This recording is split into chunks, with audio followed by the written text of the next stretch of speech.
Do you expect your muscles to grow bigger and bigger by shoveling high protein into your body? But what if eating more protein isn't just unnecessary, but actually makes it harder to grow? Today I'll walk you through the new... That's clickbait and it's absolutely ridiculous. Harder to grow immediately triggers confirmation bias for people tired of tracking macros, and it's misleading. There's zero data showing that high protein impairs hypertrophy, unless calories are restricted. The reality is, before we even start, there is a point of diminishing returns, not reversal. So framing the video like this is framing a ceiling, as if it's a negative effect, and that's a marketing spin.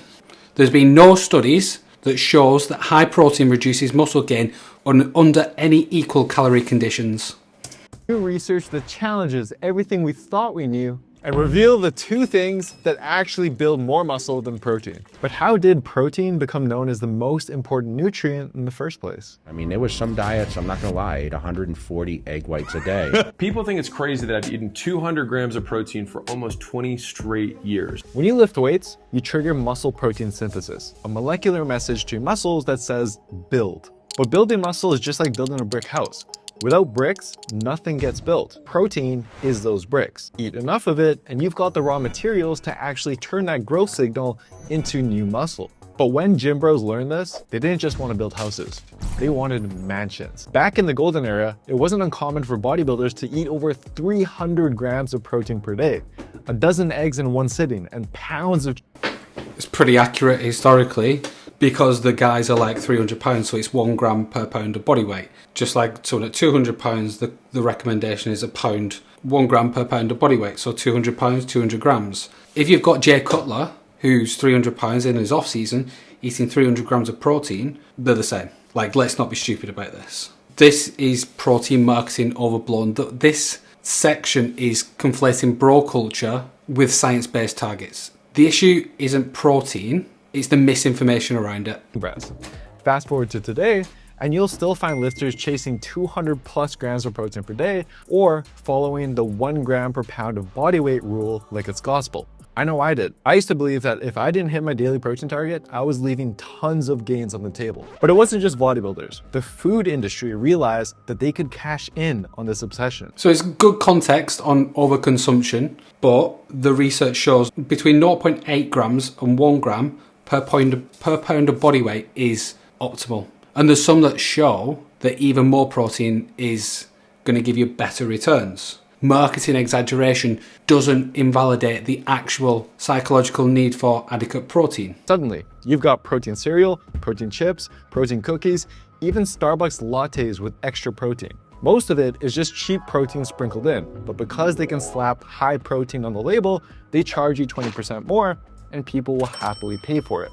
Protein is protein. At the end of the day, whether it's from meat, eggs, fish, soy, it's basically all the same. There are amino acids in there like leucine, which are more important for building muscle, but realistically, if it's cheap protein, like whey's fairly cheap, it's not going to do anything different than chicken, as long as it's a decent protein source. But here is where things get really interesting. Recently, a group of top protein researchers were curious about just how much extra muscle you build by eating more protein. So they got together and they gathered every long-term growth study they could find, 62 in total, where participants lifted weights but ate different amounts of protein. Then they plotted all those results on a graph, protein intake on the bottom, muscle growth on the side. The results were not what they were expecting. In one study, participants ate what most lifters would call low protein, so 0.45 grams per pound of body weight. For someone who weighs 180 pounds, that's just 82 grams of protein a day.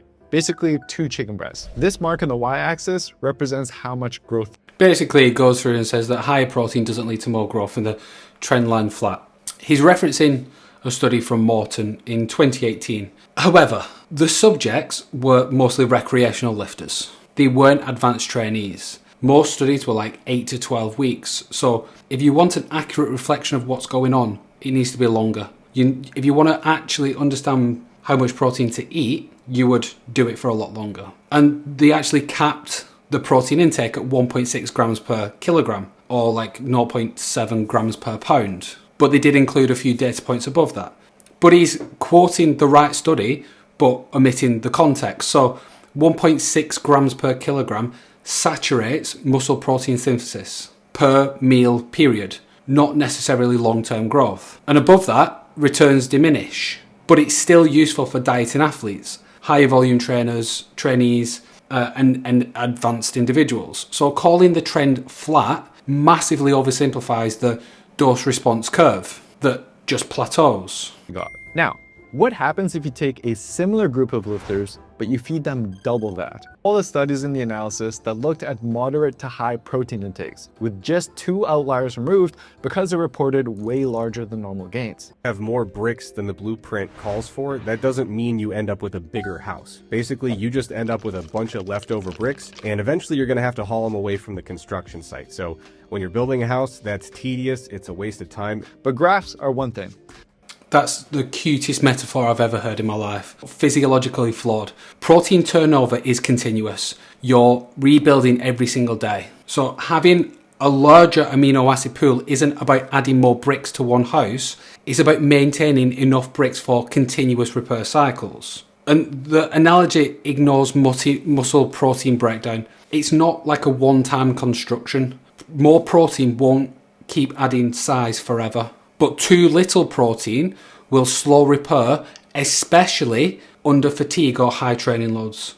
Lifter. I've been documenting all my training since 2020. I have SD cards filled to the max. My gains have not been affected whatsoever. I've tried up to 220 grams, including being at single-digit body fat. Comparing that to 120, which is 100 grams less, I'm just as strong as I've ever been. 405 bench at 181. So if you're wondering how far a person can possibly get with a low protein diet, Alex is living proof that the answer is pretty damn far.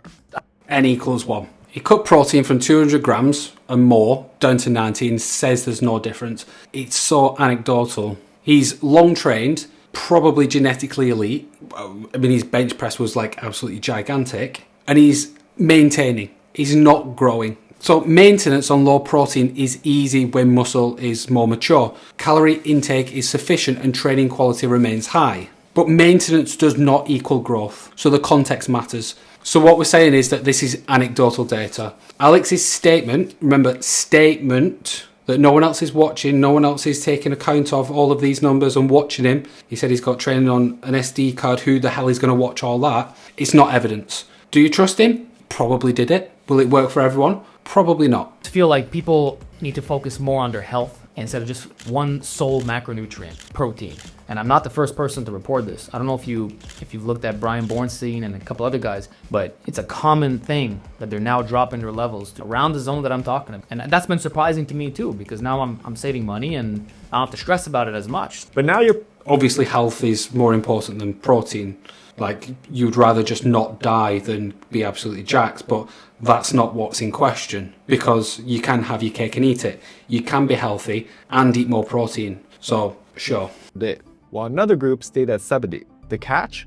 Neither group trained, and after 8 weeks, guess what happened? Nothing. No muscle, no strength, no gains, just more expensive pee. On the flip side, another study looked at patients with kidney issues who were forced into extremely low protein diets, less than 50 grams a day. Now you'd expect that would completely shut down muscle growth, but when half of them started lifting weights, even on that tiny amount of protein, their muscles still got over 20% bigger and 30% stronger. But what about your diet? What if I told you eating...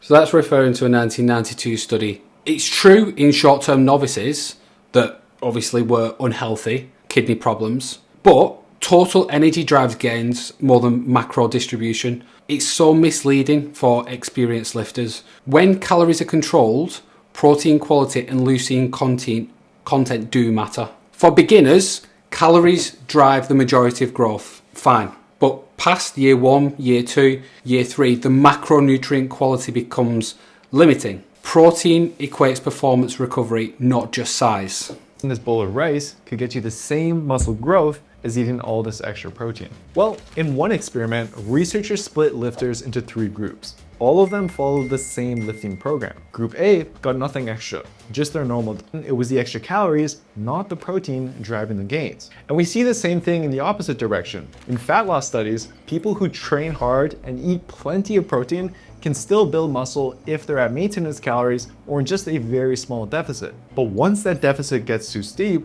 around 500 to 700 calories per day, most people start losing muscle, even with a high protein diet. So you put all these studies together, and the most important drivers of growth becomes quite obvious. Number one, hard training. Number two, eating enough calories to fuel your training and recovery. And unless you're severely restricting it, protein actually comes in for support at number three. In fact, there's even some cases where protein can actually start hurting your growth rather than helping it. For one, protein is arguably the most filling food you can eat, and it also burns the most calories to digest. If you struggle to gain weight, this can make it harder to eat enough to grow. Not to mention the GI discomfort and flatulence that can come from higher protein diets. This might be true for hard gainers, but it's irrelevant for like 95% of the world.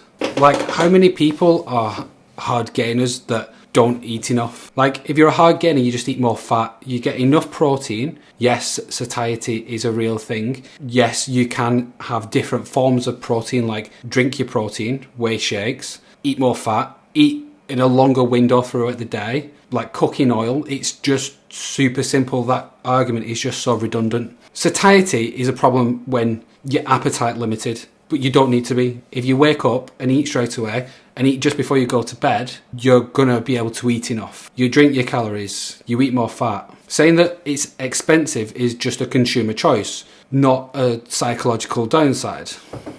And then displacing carbs and fats, again, if we're talking about hard gainers, it doesn't really matter. It all just depends on the total amount of calories, not protein per se. So if you want to displace carbs and fats, and I don't think necessarily displacing fats is a bad thing because that's what too many people eat too much of, then where's the issue? I don't understand. Like, this section blends physiology with finance. Like, valid points, maybe, for like 1% of people, but not about muscle gains. Like, a 200-pound target doesn't block carb intake unless your calories are completely mismanaged. Like, 200 grams of protein is 800 calories. Who is eating only 800 calories per day? Like, that's just stupid. But just because protein is overhyped, it doesn't mean it's useless. There's actually 3 situations where protein has major benefits. First, although you can still build muscle without very much protein, the analysis that I showed you earlier, it does suggest a meaningful bump in gains when you go from very low protein intakes up to moderate ones. In fact, Alex mentioned that once he starts going below 90 grams of protein per day, his muscle recovery becomes noticeably slower. He just notices that it's 90, this magic number. I'm surprised it's not like 89.5, that he just goes this slightly under and he just can't recover. N equals 1. Bullshit. Its threshold is right around 0.55 grams per pound of body weight. So if you take the number of grams of protein you eat in a day and you divide it by your body weight in pounds, and the number that you get is below 0.55, you'll almost certainly see more growth by eating more protein. The second scenario is when the more protein you eat, the more growth you'll see. The trend goes flatter. The trend, like, it's just a stupid statement. Like, what are we doing here? Like, more protein is more growth. If you eat 0.55, you're going to get skinny. You're going to probably lose muscle. You're probably not going to be eating enough calories. Your gains are going to be existent, but not where they should be. This is stupid. Correcting the protein is crucial while dieting. If you're under 15% body fat, you need more protein. You can choose the individual enjoyment / adherence for you, but because that trumps perfection. Like, if you eat 200 grams one day, 180 another, and you eat different foods and you eat ice cream another day and it helps you diet, like, that's fine. Why are we arguing about this? Why is this a video? you're dieting. We often talk about how protein can backfire because, it has such a satiating effect, it can reduce appetite, but that becomes really a big game changer when we're dieting down, right? So being able to attenuate hunger and increase fullness on a high protein diet becomes really helpful when we're trying to lose weight and restrict calories. Now, if you're... Finally, for 95% of people who are going to watch videos on health and fitness and being better, the majority need to lose weight. So finally now he's started to talk about losing weight. He acknowledges the nuance, exactly the point that most viewers will ignore because you're eating too much protein. Protein is not useless. It's situationally essential, especially during calorie deficits or low fat mass states. Like, ignore the title Go with what the majority of the research says. Follow the trends because evidence leaves clues, and do what other people are doing that actually works. 0.8 to 1 gram per pound of body weight. Over 15% body fat, you've got plenty of stored energy, so you don't have to worry too much about cutting into muscle as you're losing weight. But once you start to get below 15% body fat, protein becomes extra important. We recently published a meta-analysis specifically on lean dieting people and found that their protein needs tend to be a lot higher than we would typically see in people who are either not dieting or not quite as lean. How much protein should you actually eat? So for the majority of lifters, eating 0.55 to 0.63 grams per pound of body weight will already be close to maximizing your gain. It won't. It absolutely will not. For a 160-pound person, that would be around 88 to 100 grams of protein per day. Not enough protein. Eat more protein than that. And remember, protein sneaks into your diet in more ways than just shakes and chicken breast. Bread, beans, peanut butter, it all adds up. I even scanned this simple meal with my app. Just a protein shake and 2 slices of peanut butter toast. And that's already 50 grams of protein. And then all the added fats, so then your calories go higher, you end up putting on weight, and then you don't get enough protein, and then don't understand why you're fat. Low protein, high fat. What are we doing? So hitting your protein target could be as simple as adding 1 protein shake to your day. Now, if you do want a little extra insurance, you can go slightly higher to about 0.64 to 0.72 grams per pound. Think of this zone as very likely maximizing your gains. But if you're dieting and you're below 15% body fat, or let's just say you're somebody who wants the reassurance that you are definitely maximizing your gains, then you can bump this up to 0.73 to 1 gram per pound of body weight. Finally, we got there. He's just spent 12 minutes talking absolute bollocks about protein and then says, right, well, no, we're definitely going to hit enough protein that is evidence-based, and that is going to be 0.73 to 1 gram per pound of body weight. And that is almost a 0.8 to 1 gram per pound of body weight. But he just needs to be a little bit different, just so then someone will talk about him and be like, oh no, it's actually 0.73. It's just aim for 1 gram per pound of body weight. If you miss it by a little bit, doesn't matter. You'll at least hit that 0.8. Like, this is framed as like a reduction revelation when it's just what sports nutritionists have said for 20 years. His discovery is literally just the ISSN's position statement, and it's nothing new. The wasting your money headline is just exaggeration of a very, very normal conclusion. 0.8 to 1 gram per pound of body weight for maximum growth. Definitely maximised, like he's just said.